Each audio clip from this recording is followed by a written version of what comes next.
अस्सलाम वालेकुम, welcome back in my YouTube channel. मैं होम्योपैथिक डॉक्टर हबीबा अख्तर, आप सबका वेलकम मेरी यूट्यूब चैनल पे। आज की जो मेरी वीडियो का टॉपिक है वो चिकन पॉक्स पर है, तो आपने वीडियो पूरी देखनी है, बिल्कुल भी स्किप नहीं करनी है। वीडियो आपके लिए बहुत ज़्यादा इन्फॉर्मेटिव होने वाली है। इसमें मैं आपको चिकन पॉक्स कैसे होता है, चिकन पॉक्स के सिम्टम्स क्या होते हैं, इसकी कॉम्प्लिकेशंस क्या क्या हो सकती हैं और किन लोगों को चिकन पॉक्स होने का खदशा ज़्यादा होता है और होम्योपैथिक कौन सी मेडिसिन के ज़रिए, यानी अगर आपको चिकन पॉक्स हो गए हैं तो कौन सी होम्योपैथिक मेडिसिन इस्तेमाल कर सकते हैं। तो चलें स्टार्ट करते हैं video.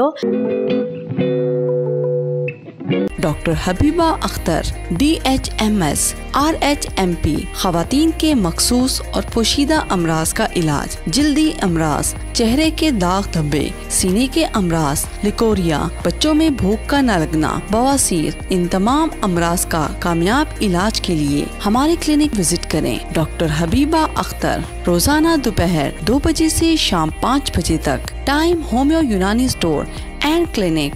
Address matric board office, Jinnah university gate के बराबर। सबसे पहले तो चिकन पॉक्स है क्या, ये हमारी यानी ये बचपन में सबको होता है, एक बार ही सही, ज़िंदगी में एक बार ही सही सबको होता है। किसी को 2 बार भी चिकन पॉक्स हो सकते हैं, वो भी मैं आपको इस वीडियो में वजह बताऊंगी कि ये 2 बार क्यों हो जाते हैं। इसके अलावा चिकन पॉक्स होते कैसे हैं, बेसिकली एक वायरस की वजह से होते हैं, जिसको हम वायरसिला जोस्टर वायरस कहते हैं। ये वायरस जब हमारी बॉडी में आ जाता है तो हम इन्फेक्टेड हो जाते हैं। ये कॉन्टेजियस डिजीज़ है, यानी कि ये पर्सन टू पर्सन कैरी हो सकती है, स्प्रेड हो सकती है बहुत जल्दी, रैपिडली, यानी ये डिजीज़ फैल सकती है। यानी अगर एक इलाके में किसी को हुई है तो ये पूरे इलाके को अपने अंडर ले सकती है। जो इंक्यूबेशन पीरियड होता है वो 10 to 20 डेज़ होता है। कुछ केसेस में ज़्यादा भी डेज़ नज़र आते हैं, लेकिन मोस्ट ऑफ द केसेस में 20 या 21 डेज़ ही नज़र आते हैं। जब ये वायरस आपकी बॉडी में आ जाता है तो ये सबसे पहले आपकी बॉडी में थकान पैदा करना शुरू कर देता है, आपको टायर्डनेस आना शुरू हो जाती है, आप सुस्त हो जाते हैं। इसके अलावा आपको माइल्ड सा फीवर रहना शुरू हो जाता है, हल्की हल्की हरारत रहना शुरू हो जाती है, हेडेक होना शुरू हो जाती है, यानी सर में दर्द वगैरह होना शुरू हो जाता है। उसके बाद ये आपकी बॉडी में धीरे धीरे रैश पैदा करना शुरू कर देती है, यानी रेड से रैशेस होना शुरू हो जाते हैं। इसके साथ ही आपकी जो भूख है वो गायब हो जाती है। ये मैं आपको इंक्यूबेशन पीरियड के साइंस बता रही हूँ कि क्या होते हैं, लेकिन ये बहुत ही माइल्ड होते हैं, कोई इतना ज़्यादा फौकियत नहीं देता है, बच्चे को पैनाडोल पिला दी या बड़ा है तो उसको पैनाडोल खिला दी, यही चीज़ें होती हैं और फिर वो चीज़ दब जाती है और कुछ टाइम के बाद फिर से वो दोबारा हो जाती है। इसके 4 फेजेस होते हैं। 4 फेजेस में इसकी कहानी बिल्कुल ख़त्म हो जाती है। सबसे पहला फेज़, आपकी बॉडी में रैश आना शुरू होंगे, देन छोटे छोटे बम्प्स बनेंगे। उसके बाद पानी वाले दानों के, कुछ लोगों में पस वाले दाने होते हैं, कुछ लोगों में नहीं भी होते हैं। और फिर इसके बाद स्केप्स यानी खुरन टाइप की बनना शुरू हो जाती है और ये ठीक होना शुरू हो जाते हैं। के कॉजेज़ क्या क्या हैं, सबसे पहले तो वायरस ही है जो आपकी बॉडी में आया। इसके अलावा अगर मैं जो इन्फेक्टेड पर्सन है उसके रेप्शन से कांटेक्ट में आऊँगी तो मुझे भी हो सकता है। स्नीजिंग से, कफिंग से, ब्रीथिंग से, क्योंकि जो हम सांस लेते हैं अगर हम इन्फेक्टेड हैं तो वो जो वायरस है वो हवा में आ जाता है और जो अनइन्फेक्टेड पर्सन होता है, जो नॉन इन्फेक्टेड पर्सन होता है, वो ये वायरस कैच कर लेता है और वो भी इन्फेक्टेड हो जाता है। अब हम बात करते हैं इसकी कॉम्प्लिकेशन की, कि कॉम्प्लिकेशन क्या क्या हो सकती हैं। जैसे कि मैंने आपको कहा, मोस्ट ऑफ द केसेस में कॉम्प्लिकेशन नज़र नहीं आती, लेकिन या तो एडल्टहुड में अगर आपको ये वायरस हो रहा है या एक बार आपको हो चुका है और आपने कुछ ऐसी मेडिकेशंस ले ली जिसने इस वायरस को दोबारा आपके अंदर दबा दिया, तो कुछ टाइम पीरियड या कुछ सालों के बाद ये वायरस दोबारा आपके ऊपर आएगा और ये जो कंडीशन होती है ये लाइफ थ्रेटनिंग कंडीशन हो सकती है, क्योंकि इसमें सीवियर हेल्थ डैमेज हो सकता है, जैसे कि ब्रेन में स्वेलिंग आ जाना, जिसको हम इंसेफेलाइटिस भी कहते हैं। इसके अलावा निमोनिया आपका बिगड़ सकता है, सीवियर डिहाइड्रेशन हो सकती है। अच्छा, इसके सिम्टम्स में डिहाइड्रेशन भी नोट कर लें। बाज़ केसेस में बच्चे को प्यास नहीं लगता है, लेकिन फिर भी आपको पानी का इंटेक ज़्यादा से ज़्यादा करवाना चाहिए ताकि बच्चा जो है वो डिहाइड्रेट ना हो, क्योंकि पूरे ब्लिस्टर्स बन रहे होते हैं, पानी जो है वो दानों में भर रहा होता है, तो वो आपका बॉडी का अपना पानी होता है जो इस तरीके से ज़ाहिर हो रहा होता है। तो आपको अपने बच्चे को पानी ज़्यादा से ज़्यादा पिलाना है ताकि वो डिहाइड्रेट ना हो। अगर आपको चिकन पॉक्स के में डायरिया हो रहा है तो भी आपको सीवियर डिहाइड्रेशन हो सकती है, तब भी आपको पानी का इंटेक या लिक्विड डाइट आपने ज़्यादा लेनी है। इसमें आपको खाने का ख्याल, क्योंकि लोग खाने का बहुत पूछते हैं हम क्या खाएं, इसमें आप सब कुछ खाएं, बस कम मिर्च मसाले वाला, और तर्श डाइट ना लें, यानी कि जिसमें खटास हो, तर्श डाइट वाली चीज़ें ना लें, और स्पाइसी फूड्स ना लें, और हैवी फूड्स ना लें। कोशिश करें कि लिक्विड इंटेक ज़्यादा करें, जैसे दलिया वगैरह बना लें। लिक्विड डाइट आप ज़्यादा लें जिससे आपकी इम्यूनिटी भी अच्छी रहे और आपको डिहाइड्रेशन भी ना हो।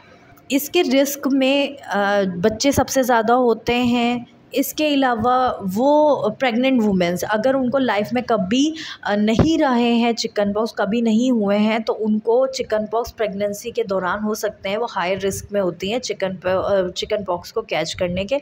तो अगर आप प्रेग्नेंट हैं और आपके सिनारियो में चिकन पॉक्स फैला हुआ है तो आपको बहुत ज़्यादा एहतियात करनी है, बहुत ज़्यादा बचना है। अब हम बात करते हैं कुछ होम्योपैथिक मेडिसिन की। जैसे कि मैंने कहा, इस वायरस के इंक्यूबेशन पीरियड में हल्का हल्का फ़ीवर, हेडेक, टायर्डनेस रहना शुरू हो जाएगी, तो आप एकोनाइट नेपोलिस से शुरुआत कर सकते हैं। एकोनाइट नेपोलिस लें, 2-2 कतरे, बच्चे हैं तो 2-2 कतरे, बड़े हैं तो 4-4 कतरे, दिन में 4 बार 1 घुट पानी में डाल के पिला दें बच्चों को या बड़ों को।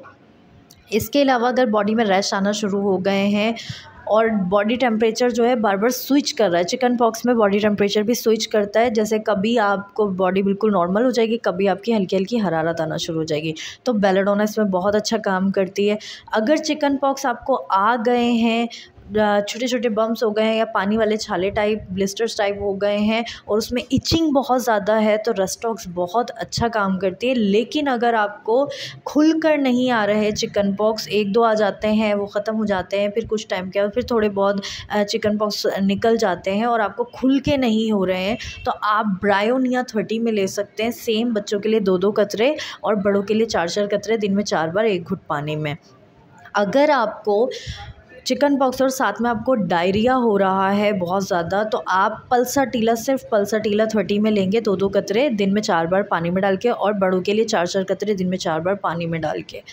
अगर पस वाले दाने, जैसे कि मैंने कहा पहले रेड रैशेस होंगे, देन बम्प्स होंगे, देन उसमें पानी भर जाएगा, ब्लिस्टर्स टाइप हो जाएंगे, लेकिन ये बाज़ औक़ात पस की शक्ल भी अख्तियार कर लेते हैं। तो अगर छोटे छोटे पस वाले दाने हो रहे हैं और बच्चे को चेस्ट कंजशन बहुत ज़्यादा है, तो एंटामोनियम टार्ट बहुत अच्छा काम करती है। 2-2 कतरे, दिन में 4 बार पानी में डाल कर दें, बच्चे को बहुत ज़्यादा फ़ायदा होगा। अगर वो बहुत ज़्यादा चिड़चिड़ा हो रहा है तब भी एंटामोनियम टार्ट बहुत अच्छा काम करेगी। इसके अलावा अगर पस वाले दाने ही हैं लेकिन वो बड़े हैं और बहुत ज़्यादा पेनफुल हैं, तो मर्क सॉल्यूबल, और साथ में अगर बच्चे को डायसेंट्री भी, यानी जो डायरिया डायसेंट्री में कन्वर्ट हो गया, आँव आ रही है बच्चे को, तो उस वक्त तो ये बहुत ही अच्छा काम करेगी। बच्चे को चिकन पॉक्स निकल गए सारे, अब पूरी बॉडी में खुरन टाइप बन, जैसे कि मैंने कहा लास्ट में स्केप्स की शक्ल इख्तियार कर लेगा, खुरन बनी हुई है, पपड़ी पपड़ी सी उखड़ रही है, तो आपने एंटामोनियम क्रूड देनी है 30 में, 2-2 कतरे, दिन में 4 बार पानी में डालकर। ये बहुत अच्छा काम करती है और आपने उस टाइम बहुत ज़्यादा एहतियात करनी है, क्योंकि ये जो खुरन झड़ रही होती है ये बेसिकली दूसरे बंदे को इन्फेक्टेड करने का बहुत बड़ा ज़रिया होती है। तो आपने बहुत ज़्यादा बच्चे को एहतियात करवानी है, जो जगह है बच्चे को उसी जगह सुलाना है, उसी जगह से उसको, यानी चादरें वगैरह जो भी हैं उसकी वॉश करनी है, उसके कपड़े अलग से वॉश करने, ताकि कोई और बंदा इफ़ेक्टेड ना हो। अब मैं आपके साथ एक होम्योपैथिक मेडिसिन बताऊंगी कि अगर आपके इलाके में फैला हुआ है चिकन पॉक्स, तो आप वेरियोलाइनम 200 का 1 डोज़ वीकली ले सकते हैं, यानी 1 महीने तक आप हर हफ्ते 1 डोज़ ले लेंगे। जैसे आज के दिन आपने लिया, नेक्स्ट वीक इसी दिन आप वो डोज़ लेंगे, तो आप ये 4 डोज़ ले लें